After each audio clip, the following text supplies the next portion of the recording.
Surface areas and volumes. CBSE new syllabus के according NCERT new book से आज इस चैप्टर का डिटेल इंट्रोडक्शन समझेंगे, जिसमें हम अलग अलग 3D शेप्स जैसे कि cuboid, cube, cones, cylinder, hemisphere या स्फीयर, इन सब का surface area, curve surface area, lateral surface area या फिर वॉल्यूम कैसे निकालते हैं, क्या फॉर्मूला होता है और उसका यूज क्वेश्चंस में कैसे करें, ये सब हम सीखने वाले हैं। तो चलिए, सबसे पहले हमारी शेप है क्यूबॉइड। जब हम बात करेंगे इसके सरफेस एरिया की, सबसे पहले हम सरफेस एरिया ही निकालना सीखेंगे, उसके बाद में हम वॉल्यूम समझेंगे। देखो, अगर हम बात करेंगे इसके सरफेस एरिया की, तो जो 6 रेक्टेंगल बन रहे हैं क्यूबॉइड में, इन सब का एरिया को ऐड कर लेंगे, तब इसका टोटल सरफेस एरिया आ जाएगा। ठीक है, तो यहाँ पर अगर मैं बात करूँ इसका टीएसए, ध्यान रखना मैं बार बार टीएसए ही लिखूंगा। टीएसए का मतलब क्या? Total surface area. ठीक है, शॉर्ट में हम लिख देंगे टोटल सरफेस एरिया। क्या होगा? तो यहाँ पर ये टोटल 6 सरफेस बन रहे हैं, तो सभी सरफेस का हम एरिया निकाल लेते हैं, जोड़ देंगे तो क्यूबॉइड का टोटल सरफेस एरिया आ जाएगा। जैसे हमने यहाँ पे एल और बी लिखा, तो नीचे बॉटम का सरफेस एरिया क्या होगा? L into B, L B, plus ऐसे टॉप जो ऊपर वाला इसका भी क्या होगा? L B. ऐसे ही देखो, ये जो फ्रंट वाला, जो देखो टॉप और बॉटम का हो गया L B plus L B, ये फ्रंट में क्या है? एल इंटू एच, तो एल इंटू एच। ऐसे ही जो फ्रंट वाला है ना, इसके जस्ट पीछे वाला क्या होगा? वो भी एल इंटू एच होगा। प्लस यहाँ देखो इस वाले को देखते हैं, बी इंटू एच, ये जो हमारा रेक्टेंगल है क्या होगा? B into H, B H. Plus जैसे ये होगा ऐसे ही हमारा ये वाला होगा, तो B H plus B H. अब यहाँ पर लिख देते हैं L B plus L B क्या आएगा? 2 LB, L B plus L B क्या होगा? 2 LB, plus L H plus L H क्या होगा? 2 LH, plus B H plus क्या होगा? 2 BH। ये बात आपको समझ में आ गई? चलो यहाँ से सबसे 2 कॉमन ले लेते हैं, तो क्या बन जाता है? 2 LB plus LH plus BH। ठीक है, अगर आप BH को पहले लिख रहे हैं, LB को बाद में, LH को बाद में लिख रहे हैं, तो भी कोई फर्क नहीं पड़ेगा, एक ही बात है। देखो, ये बात है टोटल सरफेस एरिया की क्यूबॉइड की। अगर मैं इसका लेटरल सरफेस एरिया की बात करूं, ठीक है, ये कैपिटल एल लिख देता हूं, चलो कैपिटल एल ऐसे लेटरल सरफेस एरिया। अगर मैं इसके लेटरल सरफेस एरिया की अगर बात करता हूं, तो ध्यान रखना, लेटरल सरफेस एरिया का मतलब है टॉप और बॉटम को हटा दो। ये जो 4 दीवारी बन रही है ना, जैसे आप रूम को समझ लो, कमरे को, तो टॉप यानी छत, जहां पे पंखा वगैरह लगा रहा होता है, सीलिंग, तो सीलिंग और जो नीचे फ्लोर होता है उसको हटा दो, तो ये 4 दीवारी जो बनती है ना, इनको बोलते हैं लेटरल सरफेस एरिया। ये वाला पार्ट हटा दो, लेटरल सरफेस एरिया हमारा आ जाएगा, यानी 2LH प्लस 2BH। हम सिर्फ ऐसे लिख सकते हैं 2LH प्लस 2BH। यहाँ से अगर हम 2 कॉमन ले लेते हैं और H कॉमन ले लेते हैं, क्या बनता है? L plus B. ये बन जाता है इसका लेटरल सरफेस एरिया, किसका? क्यूबॉइड का। बात समझ में आ गई? अगर आपसे पूछा जाए कि भाई कि एक कमरे को हमें पेंट करना है, हमें फ्लोर को पेंट नहीं करना है, फिर तो 5 दीवार का एरिया निकालना, तो 5 दीवार के लिए हम क्या करेंगे? देखो, टॉप और बॉटम हमारा LB वाला बनता है ना, तो सिर्फ इसमें से 2LB की जगह सिर्फ LB ले लेंगे, LB plus 2HL plus 2BH, ये हो जाएगा। ठीक है, चलो अब बात करेंगे क्यूब की। ये था हमारा क्यूबॉइड। क्यूब की अगर हम बात करें, तो देखो क्यूब और क्यूबॉइड में सिर्फ इतना ही क्यूब लिखना है, क्यूब और क्यूबॉइड में सिर्फ इतना ही फर्क है। क्यूबॉइड में L और B और H सब अलग अलग होते हैं, अलग अलग हो सकते हैं, और क्यूब के लिए L और B और H तीनों बराबर होते हैं।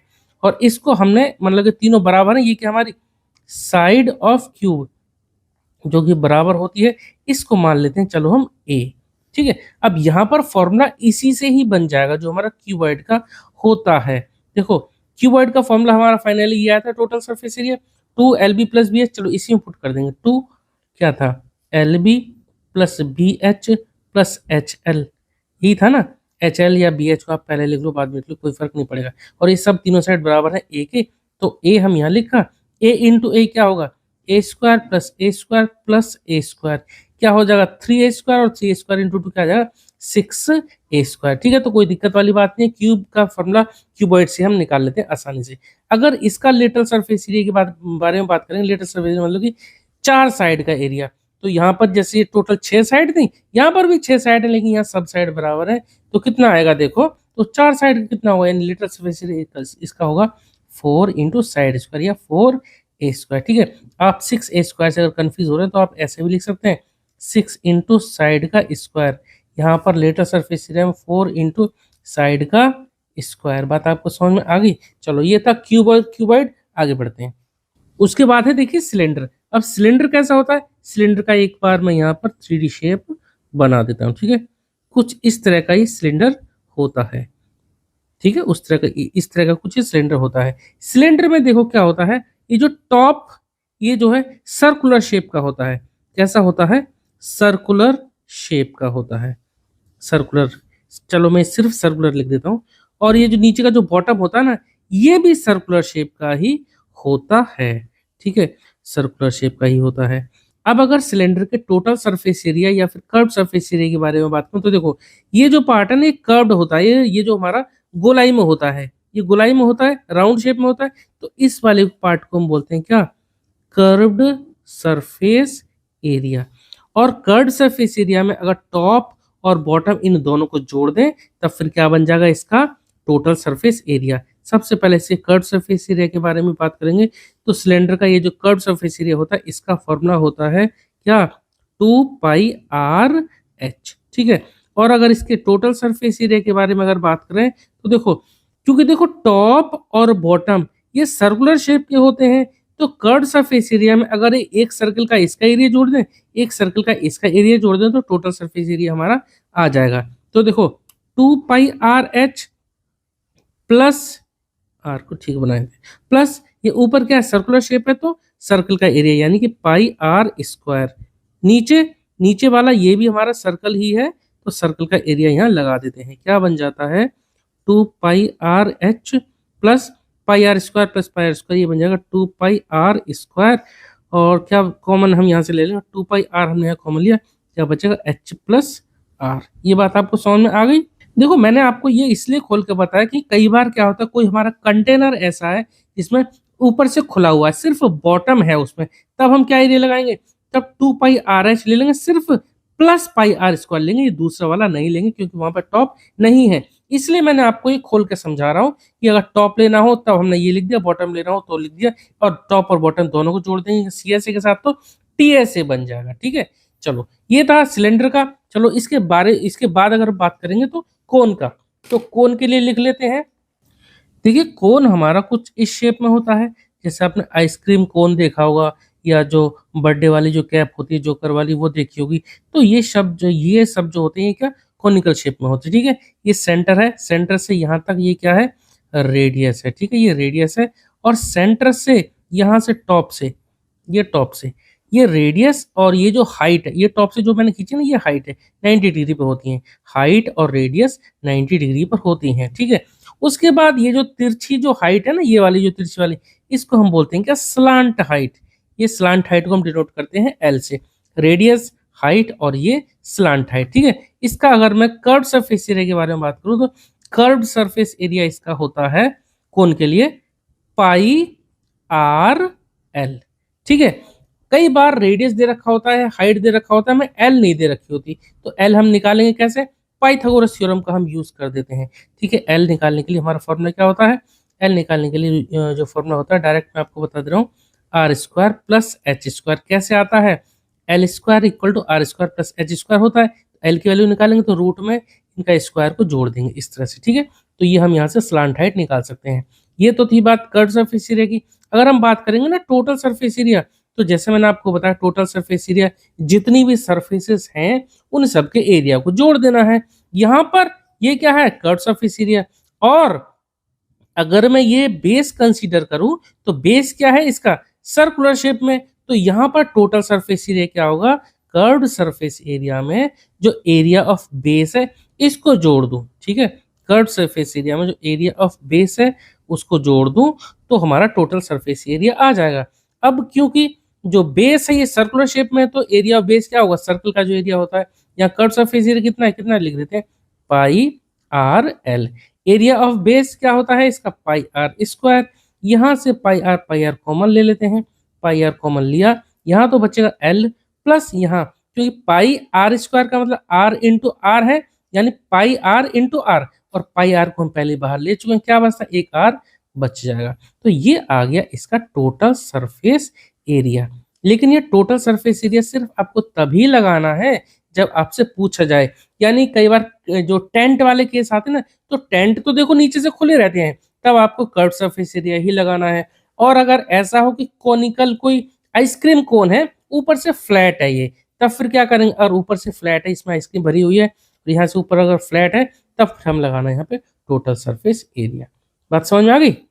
चलो ये बात थी कोन की। अब बात करेंगे स्फीयर और हेमिस्फीयर।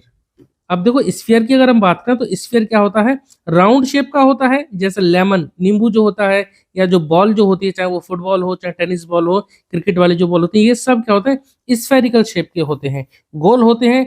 तो कॉपी में मैं इसको बनाने के लिए थोड़ा सा रफ फिगर बनाया, थोड़ा आप इसको समझने की कोशिश करना, एकदम से गोल तो नहीं बनाए, ये सेंटर बना दिया, इसको जो मैंने राउंड शेप देने की कोशिश करी, ताकि आपको डिफ्रेंशिएट हो सके स्फीयर और सर्कल के बीच में। ठीक है, अब स्फीयर का अगर हम टोटल सरफेस एरिया के बारे में और बात करें, टोटल सरफेस एरिया, तो ध्यान रखना स्फीयर का जो टोटल सरफेस एरिया होता है और कर्व्ड सरफेस एरिया होता है, दोनों ही 4πr² होते हैं। यहाँ मैं कर्व्ड सरफेस एरिया भी लिख देता हूँ, कितना होता है वो, 4πr²। ठीक है, चलो अब बात करेंगे हेमिस्फीयर की। अब अगर हेमिस्फीयर की बात करें तो देखो हेमिस्फीयर स्फीयर का ही आधा होता है, यानी कि हाफ। जैसे कि हम एक ये बाउल बना देते हैं, ठीक है, बाउल जो कटोरी होती है किचन में, ये, तो ये जो शेप है हमारी क्या, हेमिस्फीयर, आधा स्फीयर।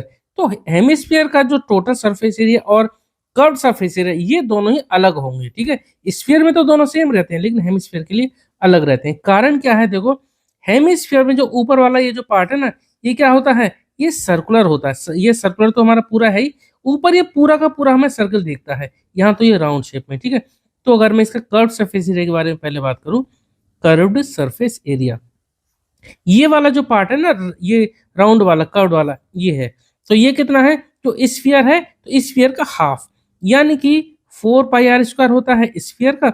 अगर मैं इसका हाफ कर दूं, यानी 2 से डिवाइड कर दूं, तो क्या बनेगा, 2πr²। ठीक है, तो हेमिस्फीयर का कर्व सरफेस एरिया कितना होगा, 2πr²। ऐसी अगर मैं इसका टोटल सरफेस एरिया के बारे में बात करूं, तो देखिए टोटल सरफेस एरिया का फॉर्मूला होता है, फॉर्मूला क्या, ये देखो ये जो कर्व सरफेस एरिया ये तो है, और ये जो ऊपर जो टॉप हमें दिख रहा है, ठीक है, अगर ये बाउल है तो ऊपर से खाली होगी, तब उस केस में तो टोटल सरफेस एरिया भाई इसका सिर्फ यही होगा, क्योंकि ऊपर तो कुछ है नहीं। लेकिन अगर कुछ इस तरह का हुआ, जैसे वाटरमेलन है, वाटरमेलन जो तरबूज जो होता है, तरबूज को बीच में से काट दिया, या लेमन है, सिर्फ लेमन यानी नींबू को बीच में से काट दिया, तब तो ऊपर भी हमें दिखाई देगा ना, ऊपर वाला कुछ पार्ट होगा, और यहाँ पर तो राउंड सरफेस यानी कर्व सरफेस तो होगा। तो टोटल सरफेस एरिया हेमिस्फीयर के क्या होगा, जो कर्व सरफेस एरिया है वो प्लस ऊपर वाला यानी एरिया ऑफ सर्कल। ठीक है, दोनों को जोड़ दें, कर्व सरफेस एरिया क्या होता है, 2πr², और प्लस एरिया ऑफ सर्कल क्या होता है, πr²। ठीक है, तो क्या हो गया, 3πr²। ये हो गया हेमिस्फीयर का टोटल सरफेस एरिया। तो ये हो जाता है हेमिस्फीयर का टोटल सरफेस एरिया। अब देखो जितने सरफेस एरिया आपके सिलेबस में थे वो तो हमने कंप्लीट कर लिए। अब सरफेस एरिया के बाद अब समझेंगे कि वॉल्यूम क्या होता है, और जितने फिगर अभी हमने पढ़े हैं इन सब का वॉल्यूम कैसे निकालते हैं वो भी फटाफट से समझ लेते हैं। तो देखिए वॉल्यूम के लिए आपको ये फॉर्मूला याद रखना है। वॉल्यूम आप किसी भी फिगर का निकालें, किसी भी शेप का निकालें, तो उसके लिए हमारा फॉर्मूला क्या होता है, area of base into height. जो भी फिगर है, जो भी शेप है, उसका बेस का एरिया क्या है, उसको हमें हाइट से मल्टीप्लाई कर देना है, तब फिर हमारा वॉल्यूम निकल आएगा। ठीक है, तो चलिए पहले जैसे जैसे हमने सरफेस एरिया निकाले थे उन्हीं फिगर की शुरुआत से करते हैं, वॉल्यूम हम उनका कैसे निकालेंगे। ठीक है, देखिए पहला फिगर था हमारा क्यूबॉइड। तो क्यूबॉइड का अगर हमें वॉल्यूम निकालना हो तो कैसे निकालेंगे, फॉर्मूला मैंने आपको बताया, area of base into height, area of base into height. अगर हम बात करें इसके बेस की, तो क्यूबॉइड में बेस क्या होगा, बेस भाई ये वाला जो इसका जो नीचे वाला जो बॉटम है, ये क्या है, ये जो रेक्टेंगल नीचे वाला फ्लोर है, यानी 20 यानी लेंथ इंटू ब्रेथ। तो एरिया ऑफ बेस क्या होगा इसका, L इंटू बी। अब हाइट क्या होगा, हाइट तो इसकी यही रहेगी h, तो LBH इसका वॉल्यूम आ गया। ठीक है, कोई दिक्कत वाली बात नहीं है। तो जो क्यूबॉइड है उसका वॉल्यूम क्या होता है, L into B into H. Cube की अगर बात करें तो क्यूब में मैंने आपको बताया लेंथ ब्रेथ हाइट तीनों बराबर होते हैं। यहां अगर इसका वॉल्यूम निकालूं तो L into B into H यानी A into A into A. ठीक है, तो क्या आएगा इसका, A क्यूब। तो क्यूब का वॉल्यूम क्या होगा, A क्यूब। ठीक है, आगे बात करेंगे देखो सिलेंडर की। तो सिलेंडर का वॉल्यूम क्या होगा, फॉर्मूला हमारा वही सेम रहेगा, area of base into height, area of base into height. अब यहां पर बेस एरिया की बात करें सिलेंडर का, तो देखो ये बेस कैसा होता है, सर्कुलर शेप में, और सर्कल का एरिया क्या होता है, पाई आर स्क्वायर। तब हम क्या करें, एरिया ऑफ बेस की जगह लिखेंगे पाई आर स्क्वायर, और इंटू हाइट। हाइट तो इसकी जो ये सिलेंडर की जो एच है, यहां लिख देता हूं, ये एच, यानी जो इसकी हाइट है वो हमने लिख दी एच। तो पाई आर स्क्वायर इंटू एच, क्या फॉर्मूला बन जाता है, पाई आर स्क्वायर एच। ठीक है, कोई दिक्कत वाली बात नहीं है। चलो अब हम बात करेंगे कोन की। तो ध्यान रखना है आपको, कोन जो होता है ना, सिलेंडर का 1/3 पार्ट होता है, सिलेंडर का 1/3 पार्ट होता है। अगर मैं यहाँ पर एक जो सिलेंडर अगर बना दूं ना, ये सिलेंडर अगर बना दूं, तो एक सिलेंडर में से 3 कोन के वॉल्यूम के बराबर जो वॉल्यूम होता है, यानी कि इस कोन का वॉल्यूम इस पूरे सिलेंडर का 1/3 होता है, और इस सिलेंडर का वॉल्यूम जो है कोन का 3 गुना होता है। तो यहां पर अगर मैं लिखता हूं वॉल्यूम ऑफ कोन, ठीक है, तो वॉल्यूम ऑफ कोन क्या होता है, 1/3 पाई आर स्क्वायर एच। ठीक है, देखो पाई आर स्क्वायर एच था किसका, सिलेंडर का, और 1/3 कर दिया तो कोन का वॉल्यूम हमारा आ गया। बात समझ में आ गई, 1/3 पाई आर स्क्वायर एच। ठीक है, 4 शेप हो गई, बची 2, चलो करते हैं उन्हें भी। स्फीयर के लिए फॉर्मूला होगा, देखो स्फीयर के लिए आपको जो वॉल्यूम का फॉर्मूला वो डायरेक्ट याद रखना पड़ेगा। क्या होता है, 4/3 पाई आर क्यूब। ठीक है, वॉल्यूम का स्फीयर का वॉल्यूम क्या हो गया, 4/3 पाई आर क्यूब। हेमिस्फीयर के लिए क्या करेंगे, क्योंकि ये स्फीयर का आधा होता है, हाफ होता है, जो स्फीयर का होता है इसी का ही हम हाफ कर देंगे। तो यहाँ पर मैं वॉल्यूम का फॉर्मूला लिख देता हूँ, जो 4/3 पाई आर क्यूब है ना, उसी को 2 से डिवाइड कर दूंगा। 4/3 पाई आर क्यूब, इसी को मैं 2 से डिवाइड कर दूंगा, तो क्या होगा, ये 2 से 2 बन जाए 2, 2 या 4, तो क्या आ जाएगा 2/3 पाई आर क्यूब। ठीक है, ये हो गया वॉल्यूम का फॉर्मूला। ठीक है, एक बात और आपको ध्यान रखनी है, वॉल्यूम की जो यूनिट होती है ना, वो हमेशा, अगर रेडियस हमारी सेंटीमीटर में तो सेंटीमीटर क्यूब में आएगी। मैं यहाँ पर एक बार आपको बता देता हूँ, सिर्फ यूनिट लिख दे रहा हूँ, चलो एस आई यूनिट, तो फिर क्या बताऊँ अभी आपको। यूनिट क्या होगी इसकी, अगर सेंटीमीटर में दे रखी है रेडियस हाइट तो सेंटीमीटर क्यूब, अगर मीटर में दे रखी है तो मीटर क्यूब, इस तरह से, या फिर लीटर में भी आ सकता है। ठीक है, ये बात आपको याद रखनी। चलो ये था इस चैप्टर का एक ब्रीफ इंट्रोडक्शन, जिसमें हमने सभी शेप्स के वॉल्यूम, सरफेस एरिया वगैरह वगैरह हमने कर लिया। अब नेक्स्ट वीडियो में हम करेंगे इस चैप्टर की एक्सरसाइज। ठीक है, तो इस सेशन में इतना ही रहने देते हैं। उम्मीद करता हूँ आपको सारी चीजें समझ में आई होंगी। अगर आपका कोई डाउट है या कोई क्वेश्चन है तो प्लीज आप कमेंट सेक्शन में जरूर लिखना। चलिए मिलते हैं जल्दी ही नेक्स्ट वीडियो में, जिसमें हम इस चैप्टर की एक्सरसाइज शुरू करेंगे। ठीक है, ओके, थैंक यू।